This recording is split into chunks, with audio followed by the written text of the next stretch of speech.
Guys, नमस्ते, welcome back to the channel, welcome back to another vlog. Life में बड़ा भूकंप सा आ गया एकदम, लिटरली लाइफ ऐसे लग रहा है एकदम उबड़ खाबड़ से रास्ते से चल रही है एंड एकदम से चीज़ें बदल गई हैं। बहुत कुछ हुआ पिछले एक हफ्ते में मेरी हेल्थ से रिलेटेड, बहुत सारी चीज़ें हुई हैं जिसने हमें बहुत ज़्यादा स्ट्रेस में डाल दिया है एंड एकदम से मेरी ये नॉर्मल चल रही प्रेगनेंसी हाई रिस्क हो गई है। सब कुछ बताऊंगी आपको। I have been diagnosed with a problem जो कि 1000 में से किसी एक को होता है and I just want to spread awareness. मैं चाहती हूँ ज़्यादा से ज़्यादा लोग इस बारे में जानें, क्योंकि आई एम श्योर दैट 90% 99% लोग जो वीडियो देख रहे होंगे उन्होंने सुना भी नहीं होगा जिसे मैंने नहीं सुना था। एंड बहुत ख़राब मेंटल स्पेस में चली गई थी मैं।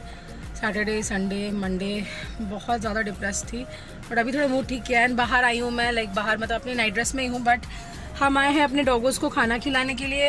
राज हर दिन आता है और आज उसके साथ मैं भी आई हूँ ताकि थोड़ा सा मुझे अच्छा फील हो और मेरी मेंटल हेल्थ थोड़ा अच्छा हो जाए।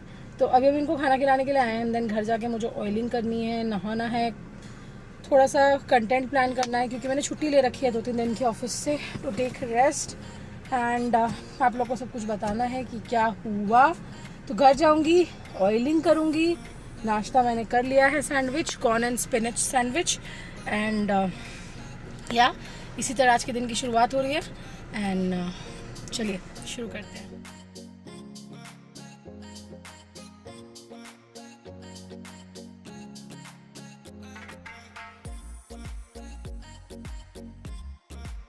आई एम बैक होम और अब नहाने जाना है। आई एम रिलैक्सिंग, स्ट्रेस को, सब कुछ चीज़ों को छोड़कर आई am just relaxing right now and 2-3 दिन से तो मैं छुट्टी पर हूँ, बिल्कुल घर पे आराम से। तो मैंने सोचा क्यों ना थोड़ा सा खुद को पैम्पर किया जाए, बालों में तेल लगाया जाए, बिकॉज मेरे स्कैल्प में बहुत इचिंग हो रही है, हद से ज़्यादा डैंड्रफ हो रहा है जिसके चलते बहुत इचिंग हो रही है। सो आज मैं आपको कुछ ऑयल के बारे में बताती हूँ जो मैं अभी यूज़ कर रही हूँ, लाइक डिफरेंट ऑयल्स जो डिफरेंट प्रॉब्लम्स को ट्रीट कर सकते हैं। My favourite one being the Mamaearth tea tree hair oil. So 2 या 3 महीने पहले मैंने वीडियो करी थी जहाँ पे मैंने दिखाया था कि मेरे पास 4 वेरिएंट्स ऑफ ऑयल है। अनियन वाला तो मैं काफ़ी टाइम से यूज़ करती थी, then I move to the argan one और अभी मैं यूज़ कर रही हूँ टी ट्री वन, क्योंकि जो टी ट्री ऑयल है this is basically to treat dandruff and itchy scalp. Dandruff एक ऐसी प्रॉब्लम है ना जो इंडिया में ऑलमोस्ट बहुत सारे लोगों को होती है, मैक्सिमम लोगों को होती है, क्योंकि डैंड्रफ एक सबसे जो पोल्यूशन है, जो इंडिया का वेदर कंडीशन है उस हिसाब से स्कैल्प बहुत ड्राई होती है एंड डैंड्रफ होता है, बट उसका सोल्यूशन नहीं मिल पाता। ज़्यादातर लोग हमेशा परेशान इसलिए रहते हैं क्योंकि कुछ भी शैम्पू या कुछ भी अप्लाई कर लेते हैं बट डैंड्रफ का सोल्यूशन नहीं मिल पाता। सो गाइज बेसिकली ये जो ऑयल है ये क्यों अच्छा है, टचवुड अगर आपने यूज़ किया है तो आपको पता होगा। इसमें टी ट्री और जिंजर ऑयल है जिसमें जो है फॉर डैंड्रफ फ्री है, जो कि एंटी फंगल और एंटी बैक्टीरियल प्रॉपर्टीज़ है। जो बैक्टीरिया बेसिकली हमारे स्कैल्प में डैंड्रफ को कॉज करते हैं वो उसको रिमूव करके एक हेल्दी स्कैल्प को प्रमोट करती है। मामाअर्थ के सारे products mineral oil free, silicon free and dermatologically tested. और ये जो ऑयल है ये ओल्ड हेयर टाइप्स के लिए है, नाउ क्रूल्टी फ्री भी है, which is again a good point. मेरे पास तो अभी फिलहाल आर्गन वाला हेयर ऑयल भी है। तो इस तरह के कैप के साथ मामाअर्थ के सारे ऑयल्स आते हैं, उसके साथ एक कोम्ब एप्लीकेटर भी आता है। तो मैं हमेशा कोम्ब एप्लीकेटर प्रेफर करती हूँ यूज़ करना, क्योंकि इससे जो है ऑयल का एप्लीकेशन बहुत इजी हो जाता है। लाइक ऐसे करके आपने बस स्वाइप करना है एंड आराम से आपके जो पूरे बाल है पूरे स्कैल्प पे है ऑयल लग जाता है। मैंने भी ये ऑयल लगाना है, अच्छे से मसाज करना है और छोड़ देना है एंड रात भर आप अपने बालों में इसको रखिए एंड सुबह सुबह किसी भी सल्फेट फ्री शैम्पू से वॉश कर लीजिए। बाल बहुत ज़्यादा बाल के लिए तो अच्छा है, स्पेशली स्कैल्प पे इसका रिजल्ट दिखता है फर्स्ट वॉश से। पहली बार आप अप्लाई करोगे, पहली बार से आपको इसका रिजल्ट दिखेगा। ये और 3 वेरिएंट्स में आता है। आर्गन ऑयल जो कि फ्रीज फ्री हेयर के लिए है, अनियन वाला जो है वो मैंने यूज़ किया हुआ है, that's very good for hair fall, and bhringraj वाला है जिसको मैंने यूज़ नहीं किया है वो भी है मेरे पास। I am just trying to finish these 2 first. So उससे जो है इंटेंसिव हेयर ट्रीटमेंट होती है। तो आपको जो भी नीड है उस हिसाब से आप कोई सा भी ऑयल ले सकते हैं। अगर आप इनमें से कुछ भी परचेज करना चाहते हैं mamaearth.in वेबसाइट से आप मेरा कूपन कोड यूज़ कर सकते हैं घोष 2021, फ्लैट 20% डिस्काउंट आपको मिल जाएगा। मामाअर्थ के सारे प्रोडक्ट जो है नायका, फ्लिपकार्ट, अमेजोन पे भी अवेलेबल है, तो आप नीचे डिस्क्रिप्शन बॉक्स में लिंक क्लिक करके ले सकते हैं। मामाअर्थ का जो है सबसे अच्छी बात यह है कि वो एक प्लांट गुडनेस इनिशिएटिव चला रहे हैं कि 2025 तक वो 1 मिलियन ट्रीज प्लांट करेंगे। तो एक बहुत ही अच्छा इनिशिएटिव भी हो जाता है। सो मामाअर्थ के सारे प्रोडक्ट्स नेचुरल इंग्रेडिएंट से बने हैं, टॉक्सिन फ्री है और आपको बाकी सब कुछ पता ही ऑब्वियसली मामाअर्थ के बारे में जानते ही हो आप लोग। सो यार if you want to order anything, description box में लिंक है, वेबसाइट का लिंक है, कूपन कोड है आप लोगों के लिए, उससे मैं कुछ अर्न नहीं करूंगी बट मेरे सारे पीजी फैम को डिस्काउंट मिलेगा। सो अभी मैं ऑयलिंग कर लेती हूँ फटाफट अपने बालों को and then I am gonna take shower, and shower लेने के बाद बेसिकली मैं आपको बताती हूँ कि जो इशू मुझे हो रहा है वो क्या है एंड कितना सीरियस है, क्या सिचुएशन है। शावर लेने के बाद आप लोगों से वापस मिलती हूँ in a while.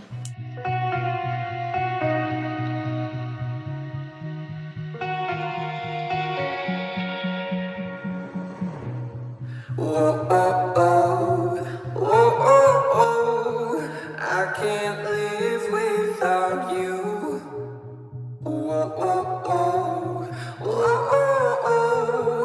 I can't breathe without your love.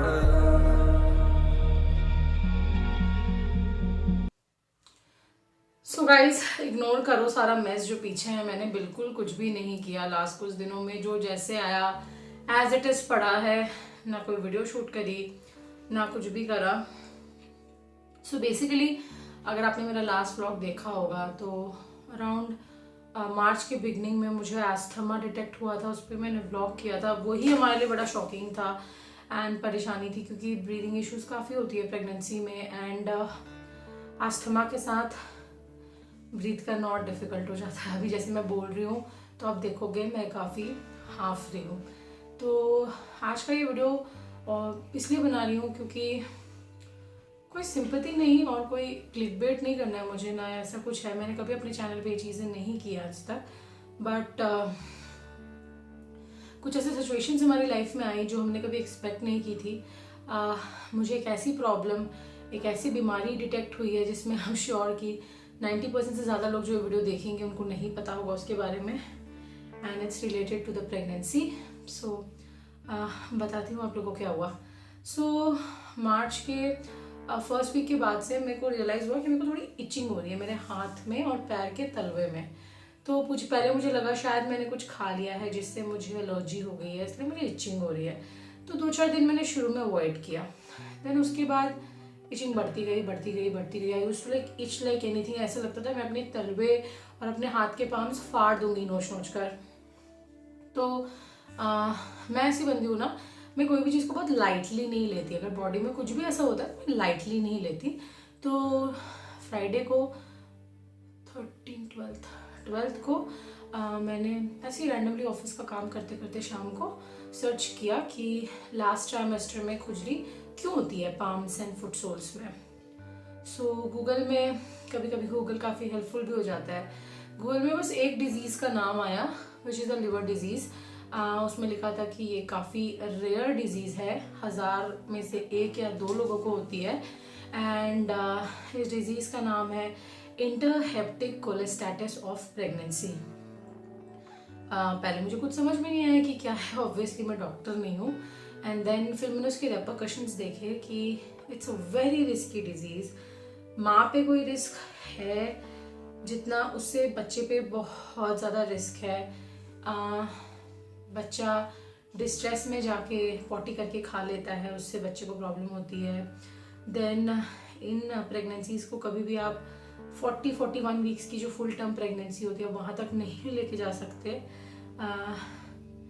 In cases में कई बार ऐसा भी होता है कि अनबॉर्न चाइल्ड की डेथ हो जाती है पेट में ही, और बहुत सारी दिक्कतें होती हैं बच्चे को। सारी मतलब बहुत हाई लेवल के रिस्क थे। तो देख के मैं बिल्कुल घबरा गई। मुझे लगा ये क्या है ऐसा, क्योंकि मेरे को तो ऐसा कुछ नहीं है। देन इमीडिएटली मैंने ऑफिस का काम बंद किया, अपनी डॉक्टर से बात की। डॉक्टर ने बोला जल्दी से जाओ एक लिवर फंक्शन टेस्ट करा लो, और सैटरडे को मुझे उनसे मिलना ही था। मैं हर 3 वीक में उनके पास जाती थी, तो फिर रिपोर्ट्स लेकर आना कल। तो मैं लिवर फंक्शन टेस्ट कराने गई इमीडिएटली उसी दिन शाम को, एंड उसके साथ मैंने एक और टेस्ट करा लिया जो मैंने यूट्यूब पे देखा था कि सारे डॉक्टर्स बोल रहे थे कि ये दोनों टेस्ट का कॉम्बिनेशन देख के, रिजल्ट देख के समझ में आता है प्रॉब्लम क्या है। तो मैंने वो दूसरा वाला टेस्ट भी करा लिया which is a bile acid test. तो करा के मैं आई। बहुत स्ट्रेस थे मैं और राज फ्राइडे नाइट को। सैटरडे सुबह सुबह अराउंड 7-7:30 बजे रिपोर्ट आई एंड जिसका डर था वही हुआ। मेरे लिवर फंक्शन टेस्ट में वो पैरामीटर्स बढ़े हुए थे जो इस बीमारी को डिनोट करते हैं एंड मेरे बाइल एसिड्स भी काफ़ी बढ़े हुए थे। तो हम बहुत डर गए क्योंकि बात यहाँ पे मेरे जान की नहीं थी, ये बीमारी बहुत रिस्की है बच्चे के लिए।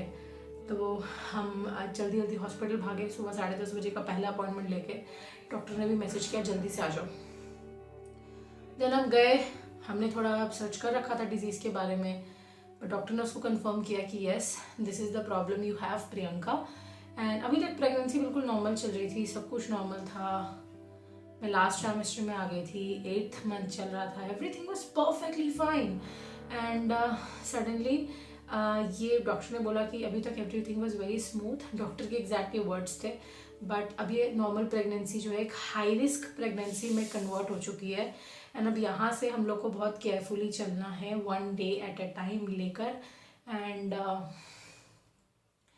आप लोग को बहुत पॉजिटिव रहना होगा। You guys have to be prepared कि 37 वीक तक मैक्सिमम हम बेबी को डिलीवर कर देंगे, चाहे वो नॉर्मल से हो चाहे सी सेक्शन से हो। बट सी सेक्शन के चांसेस ही ज़्यादा होते हैं क्योंकि बेबी समय से पहले आ रहा होता है। एंड हिम्मत रखनी होगी, दवाइयाँ स्टार्ट करी ताकि मेरे जो एसिड्स वगैरह है पेट में सब कुछ नॉर्मलाइज हो जाए थोड़ा। बट अगर वो नॉर्मलाइज हो भी जाता है फिर भी we can not take it further. 37 weeks के ऊपर नहीं जा सकते, 37 वीक्स में बेबी को निकालना ही होता है। और डॉक्टर ने बोला कि अपना जो बेबी मूवमेंट है उसको बहुत अच्छे से ध्यान रखना प्रियंका। देन हमने वो जो मशीन होती है जैसे बेबी के हार्ट बीट सुनते हैं, वो मशीन ऑर्डर करके घर में रखी कि हाँ चलो हम थोड़ा सा अपना ध्यान रखेंगे। फिर डॉक्टर ने मुझे बोला कि तुम्हें 4 स्टेरॉइड के इंजेक्शंस लेने पड़ेंगे जिससे बेबी का लंग समय से पहले एक्सपैंड हो जाएगा। एंड इन केस बुरा से बुरा कुछ हुआ एंड हमें प्रीमेच्योर डिलीवरी करनी पड़ी तो बेबी जो है बाहर आके आराम से ब्रीथ कर पाएगा। तो सैटरडे का दिन सुबह शाम इंजेक्शन लगे स्टेरॉइड के बम पे।